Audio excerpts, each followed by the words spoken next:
I'd like to talk about a phenomenon I've noticed in the horror scene where the 2017 movie Get Out was received very poorly by insecure white filmmakers who then went and made responses to the film that illustrate that racial insecurity. To talk about this, I'm going to have to spoil the heck out of Get Out. So if you haven't seen the film yet, you can pause this video and go watch it. It'll still be here when you get back. I really just don't want to spoil it for anyone. It's just fun to, watch and figure out exactly what's going on.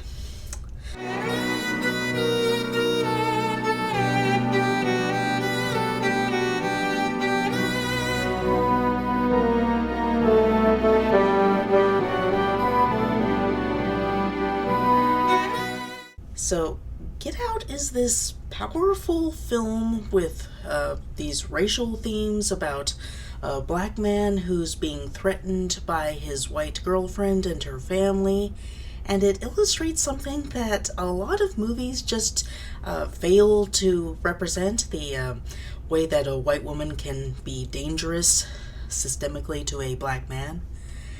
And, without making her some over-the-top dominatrix figure like Xena Onatopp from the James Bond franchise. The pleasure will be all mine.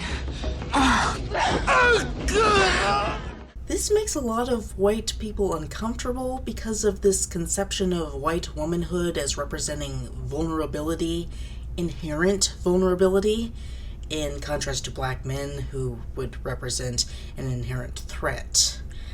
As a result, we see this racist backlash to the film that shows up in various horror stories that came out after Get Out, paying homage, sort of, to the film in some of the racial politics and in the appearances and names of the characters themselves.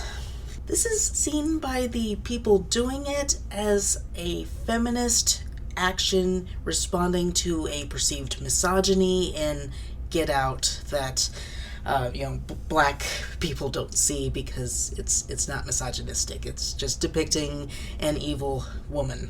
And in fact, it shows that there are respected black women in the film who are vulnerable to the white family, including the white woman in question. This white fragility backlash can be seen in horror stories like the Black Mirror, Black Museum segment, Monkey Needs a Hug, and the films Men and Smile. Okay, so the plot of Get Out concerns a black man named Chris who is dating a white woman named Rose Armitage. Okay, so Chris goes on a trip to meet Rose's family, where things get increasingly awkward and disturbing because the white people don't know how to handle themselves around black people. It turns out that Rose is a lure, bringing black people to her family for them to enslave via science fiction mind hijacking. The white people take control of the black people, who sit inside their heads, unable to move, as a metaphor for coerced assimilation and racial trauma. Now you're in the sunken place. Chris fights his way out, while Rose reveals how truly scary she is. When a cop shows up, she plays the victim to get Chris in trouble, reflecting how this dynamic actually works in the real world. Fortunately, it turns out to be his friend in the TSA instead, and he escapes. At least in the final cut. In the original, he goes to prison as a reflection of how it works in the real world, if the cops don't outright kill the black person on the street. His name, Chris, was originally an indication that he was a Christ figure, with Rose as his Judas and the cops as his Pontius Pilate. And he's just satisfied that he stopped the Armitages. So that's Get Out, a solid horror flick about facing racism, and then a lot of white people just lost their minds about it. What is that? They seriously wouldn't let her eat us. The fact that the Armitages aren't supposed to be outlandishly right-wing, but people who consider themselves progressive, who voted for Obama and superficially like black people, really unnerved insecure white progressives. When the movie came out, people made jokes about how it would undermine interracial friendships. There was a fear that it was promoting race war with the idea that there are no safe white people, not just that racism can persist in progressive spaces. Instead of looking at the Armitages as an exaggerated example of what not to be, these insecure white people read it as propaganda saying that all white people are evil. Meanwhile, a significant segment of white women identified with Rose and came away with the idea that she was actually a sympathetic victim of her evil racist parents, who Chris mistakes for a villain, but is actually a good guy, tragically cast in the role of villain. But have you had people come up to you and talk to you about your character and actually try to justify? Yes. First of all, they stay about this far away. Okay. Just because, you Right. you never know. You never know, now right. I get that kind of reaction. Yeah. And as Marnie, they did too, because they were worried I was going to judge or yell at them or both. But so I'm kind of used to that. But yeah, they'd say, like, she was hypnotized, right? And I'm like, no, she's just evil. How hard is that to accept? She's bad. We give you so many ways to know that she's bad. She has photos of people whose lives she ended behind her. The minute she can, she hangs them back up on the wall behind her. That's so crazy. Yeah. And they're still like, but maybe she's also a victim. I'm like, no. No. And I will say, that is 100% white people that say that to me. Yeah, I was gonna guess. This is a massive misreading that Jordan Peele has specifically addressed to counter it. Rose is not a good guy. She's an evil racist. Deal with it. And then there is an impact on the horror scene where in the following years, white male creatives began to subvert Get Out with similar stories that feature the Rose figure as a victim of the Chris figure.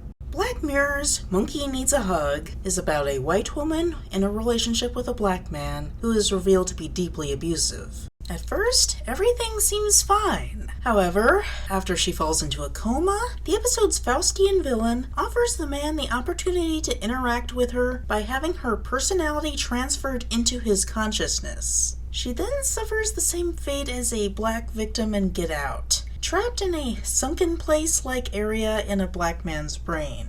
He gets increasingly annoyed by her and accepts the villain's offer to have the ability to mute her and close off her ability to sense what he senses.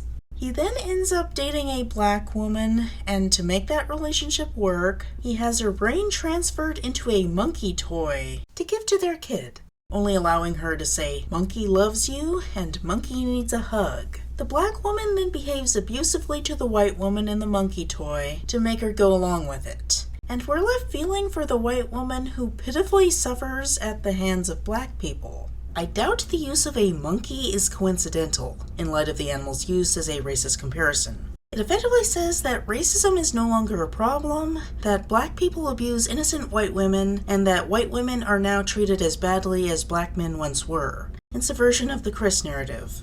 This recalls the claim that women are the inward of the world, as a white feminist attempt to claim victimhood, while simultaneously aggressing against black people. The film Men, which is a bit of a conservative train wreck in general, is all about cisgender white women being vulnerable, and it centers a white woman who was in a relationship with a black man before he killed himself. Men has the Chris figure as emotionally and physically abusive, terrifying the poor Rose figure. He might have been trying to attack her when he fell from a ledge. Or it's possible that he killed himself specifically to cause her trauma. His death then isn't treated as a tragedy where a man's life was taken away from him, as much as it is a source of her trauma.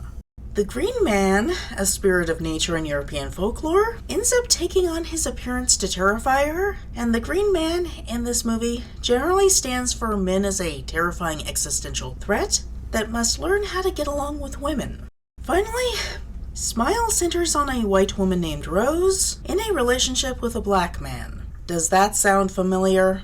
She suffers emotional trauma throughout the movie from the stalking of a supernatural entity modeled on Sadako from The Ring, and he's completely unreceptive to her suffering. He demonstrates toxic masculinity and gaslighting behavior that makes him a minor antagonist. However, her white cop ex is totally respectful and takes his place as the actual love interest. Here, cops are framed as unambiguous good guys. The black boyfriend isn't indicated to be in danger from them, and even seems to collude with them as gaslighting agents of patriarchy. and a minor black character is able to escape not Sadako by becoming a murderer and going to prison. It's not so much an homage to Get Out as it is an homage to white supremacist stereotypes and a subversion of Get Out with white female vulnerability. Both Men and Smile engage in transphobia in the depiction of monsters threatening their cisgender white woman protagonists, which speaks to a general rejection of modern intersectional feminism. In the case of Men, it is receptive to the TERF perception of trans women as mentally ill men who pose a sexist threat to women, depicting this character who's a mentally ill man who just swears at women and is misogynistic and creepily wears a mask that represents a woman. It dramatizes the TERF interpretation of trans people protesting outside of J.K. Rowling's very public house, and has this mentally ill man who creepily dresses as a woman text, "I know where you live, bitch!"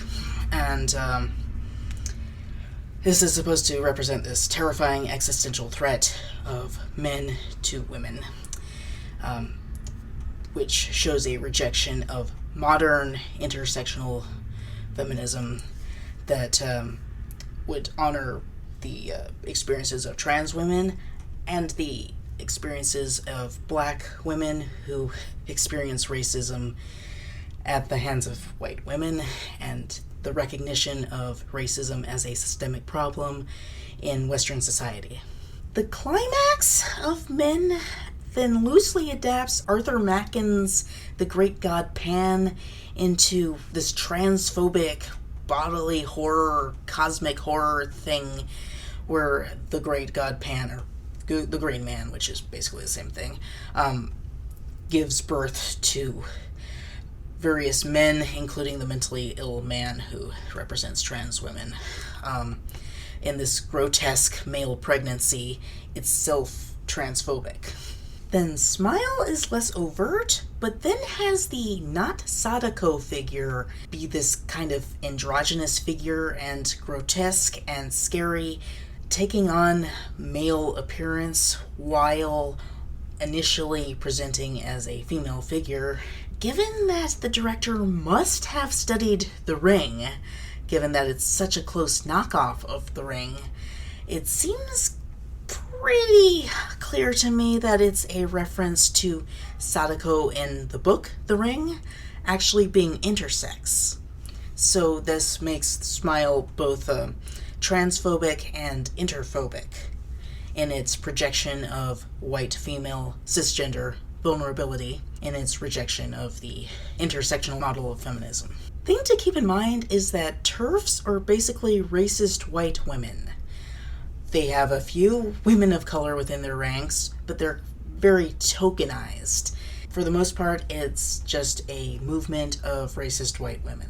Their view of feminism is conservative, rejects many, many aspects of what would be considered traditionally feminism, including the modern intersectional version of feminism. They notably oppose Black Lives Matter, which is led by black trans women. This manifests in Black Lives Matter protesters then having to deal with TERF counter-protesters actively arguing with them and trying to subvert their cause. So the creatives behind all of these works, Monkey Needs a Hug, Smile, Men, they're all white men. Probably see themselves as allies to feminism, as a few have specifically indicated. These stories pander to women, but specifically within a very shallow definition of white feminism. Feminism honoring white women specifically. Monkey Needs a Hug specifically demonizes a black woman as representing the same evil patriarchal force as the black man in question. The white male creatives reject the intersectional view of feminism, reject the idea of systemic racism, and don't give women of color the same respect as the white female subjects in depicting them as having this real interiority and suffering emotional trauma. The white feminist model is probably more comfortable to white men who want to see themselves as allies because they can basically ignore their complicity in the system and project it onto especially oppressive men. They can basically say, well, I'm not like that.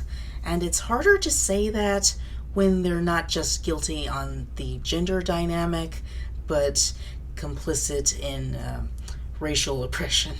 And if that makes them uncomfortable, they'd be less likely to embrace the works of W.E.B. Du Bois and Kimberly Crenshaw, who have written extensively on the subject of systemic racism and created the grounding for intersectional feminism. Rejecting them offers a reprieve from the idea that they could be contributing to a racist problem, but in actively arguing against intersectional feminism and these ideas, that kind of puts them in the same ranking as D.W. Griffith in actively promoting a racist view of the world, where white women are inherently vulnerable to the sexual aggression of black men, as is depicted in his 1915 epic, The Birth of a Nation, which also inspired the rise of the KKK for a whole new generation. Monkey Needs a Hug, Men and Smile now recreate that same kind of dynamic to the modern generation. Yeah, so this is a concerning trend, and I think I'm like the only one who's actually noticed it. And I hope to bring attention to it now so that other critics can point it out when it shows up and, make it an issue so that people don't continue doing it. Get Out isn't perfect, but it's also just a strong horror film with these important racial themes that should be respected, and it's a concerning trend in horror that there's such a rejection of Get Out. So yeah.